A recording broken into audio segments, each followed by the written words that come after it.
अस्सलाम वालेकुम my YouTube family, कैसे हैं आप सब। उम्मीद है खैरियत से होंगे। आज की हमारी जो रेसिपी है ये भी ईद स्पेशल है, लेकिन ये रेसिपी जब आप तक पहुंचेगी तब तक आप ईद का हाफ डे गुजार चुके होंगे। लेकिन फिर भी इस रेसिपी को बनाना कोई मुश्किल नहीं है। आप ईद के दूसरे दिन बना सकते हैं, तीसरे दिन बना सकते हैं। ईद के अलावा मेहमानों के लिए बना के रख सकते हैं, चाय के साथ पेश कर सकते हैं। हर तरह से ये रेसिपी बहुत ही मुफीद और कारआमद है। तो आज हम बना रहे हैं बेसन की बर्फ़ी। बेसन की बर्फ़ी हम रमज़ान में पकोड़े चूँकि हर घर में ही बनते हैं, लाजमी जुज़ होते हैं हमारी अफ्तारी का। तो बेसन हमारे पास हर घर में ही कुछ ना कुछ जब रमज़ान ख़त्म होता है तो बचा हुआ मौजूद ही होता है। तो आज हम उस बेसन को यूज़ करके बर्फ़ी बनाएंगे, और ये बर्फ़ी बग़ैर किसी चाशनी के, बग़ैर किसी पकाने वाले शरबत के बनेगी और बहुत ही आसान तरीके से बनेगी। हम इसमें खुश्क सारे इंग्रेडिएंट यूज़ करेंगे। तो अपनी रेसिपी से पहले अगर आप मेरे चैनल पे न्यू हैं तो सब्सक्राइब करना मत भूलिए। बेल आइकॉन पे ज़रूर प्रेस कीजिए ताकि आपको मेरी आने वाली रेसिपीज़ बर वक्त मिलती रहें। तो अब चलते हैं अपनी रेसिपी की तरफ और शुरू करते हैं। इसके लिए हमें सबसे पहले चाहिए 2 कप बेसन। आप अपनी मर्ज़ी से अपनी फैमिली के मुताबिक कम या ज़्यादा कर सकते हैं। हम फ़िलहाल इसको 2 कप तक लिमिटेड रखेंगे। तो 2 कप हमने बेसन लिया। इसमें हमने जितना भी आपका बेसन होगा उससे हाफ़ आपने घी लेना है। घी मैं देसी इस्तेमाल कर रही हूँ। मिठाइयों का जो टेस्ट है वो देसी घी से बहुत ही निखर के सामने आता है। अगर आपके पास देसी घी हो तो लाजमी यही यूज़ कीजिए, ना हो तो बनास्पति घी यूज़ कर सकते हैं।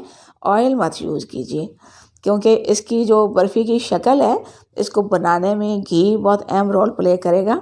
तो या तो देसी घी इस्तेमाल करें या फिर बनास्पति कुकिंग ऑयल जो है उसको अवॉइड करें। हमने जितना बेसन लिया उससे हाफ़ क्वांटिटी में हमने घी ले लिया। 2 कप बेसन लिया तो 1 कप हमने घी लेना है। इसको हम अब चूल्हे पे चढ़ाते हैं और इसको भूनना शुरू करते हैं।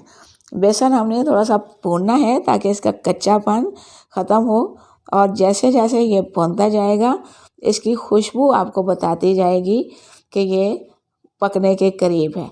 और एक और निशानी जो है, जैसे जैसे बेसन भूनता जाएगा इसकी कंसिस्टेंसी पतली होती जाएगी, ये बिल्कुल लिक्विड की तरफ जाना शुरू हो जाएगा।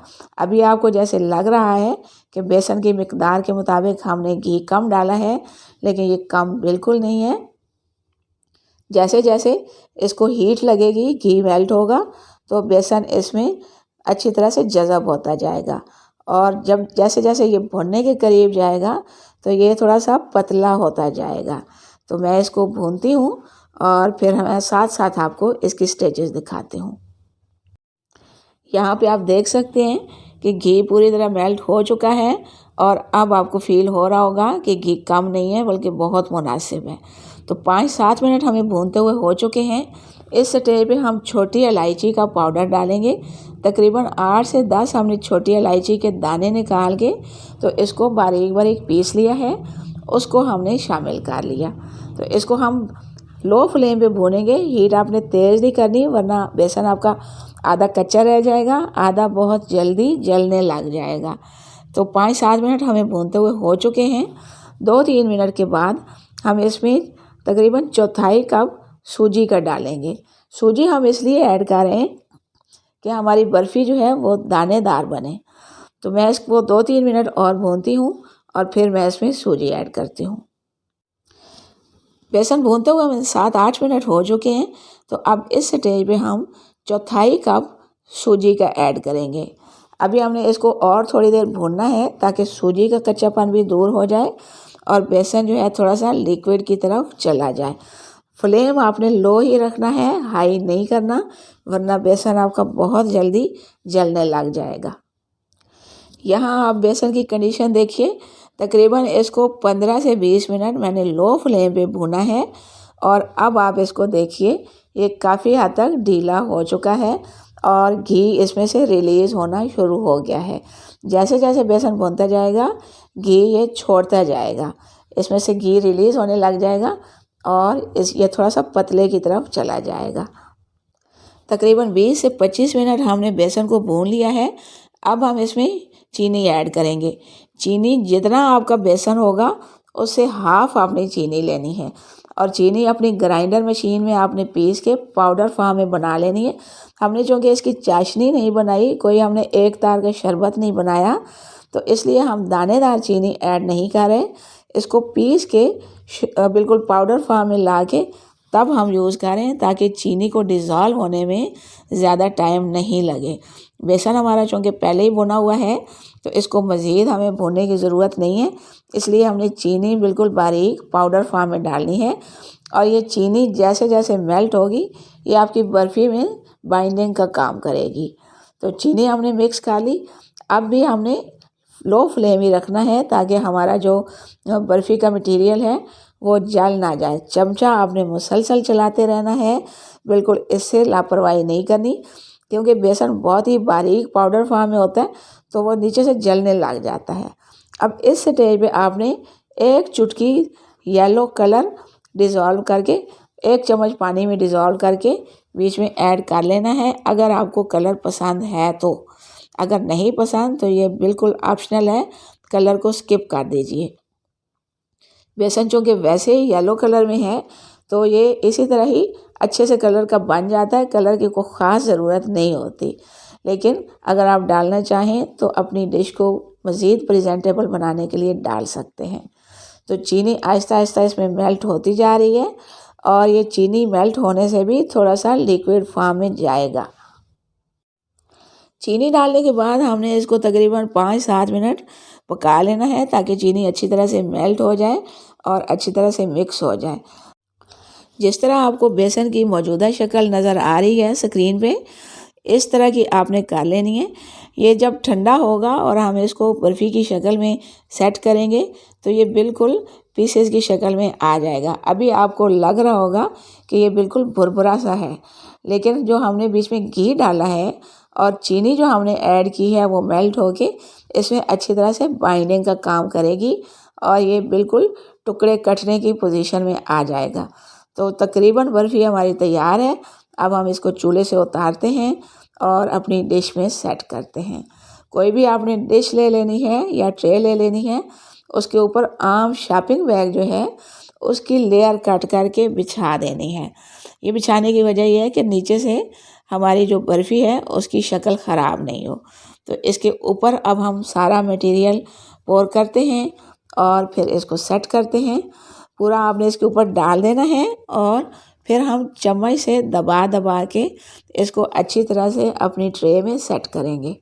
तो मैं डालती हूँ और आपके सामने सेट करती हूँ और फिर आपको दिखाती हूँ। अच्छी तरह से चम्मच की मदद से या किसी भी बर्तन जिसका पैंदा हमवार हो उससे आप प्रेस करके तो अच्छी तरह से ट्रे में जमा लीजिए। मैं इसको सेट करती हूँ।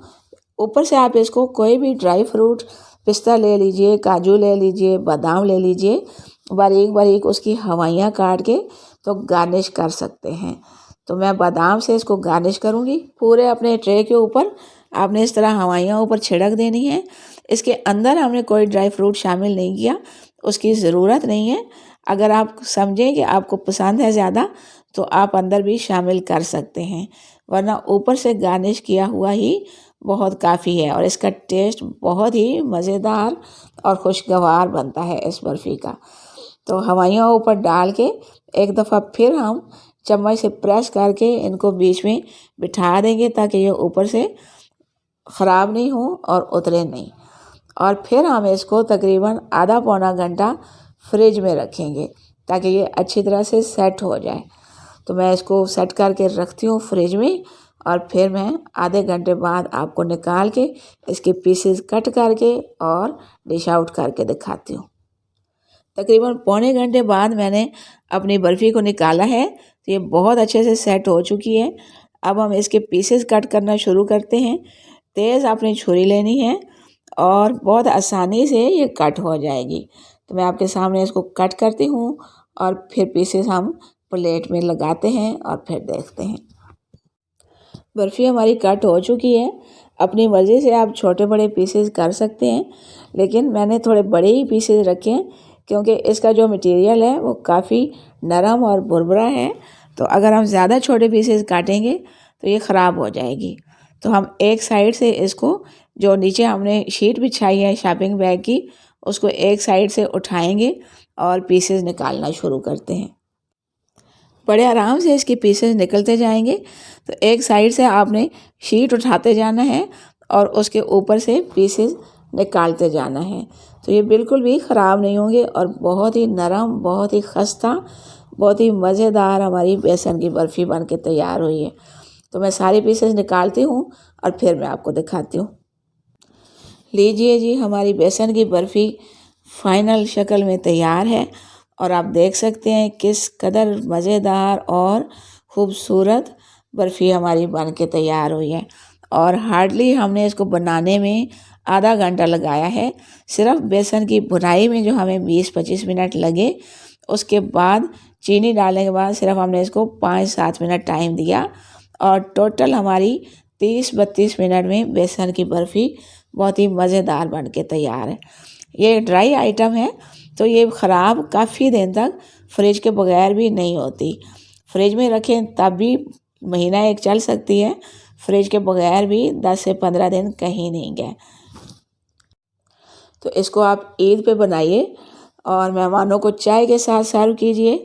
शीर खुरमा तो ईद पे होता ही है, थोड़ा सा रवायती मिठाई से हट के भी कुछ होना चाहिए। तो आप चाय के साथ सर्व कीजिए, नाश्ते में सर्व कीजिए, मेहमानों को उनकी खातिर तवाज़ुन के लिए सर्व कीजिए। किसी भी तरह से बहुत ही आसान और बहुत ही कम बजट में ये मीठा बन के तैयार है। मुझे उम्मीद है आपको आज की रेसिपी बहुत पसंद आई होगी। अगर पसंद आई हो तो लाइक और शेयर ज़रूर कीजिएगा, नन्हा सा कमेंट ज़रूर कीजिएगा ताकि मुझे आपका फीडबैक मिलता रहे। मेरी तरफ से एक दफ़ा फिर ईद मुबारक। मिलते हैं इंशाल्लाह किसी नेक्स्ट यमी सी रेसिपी के साथ। तब तक के लिए अल्लाह हाफिज़।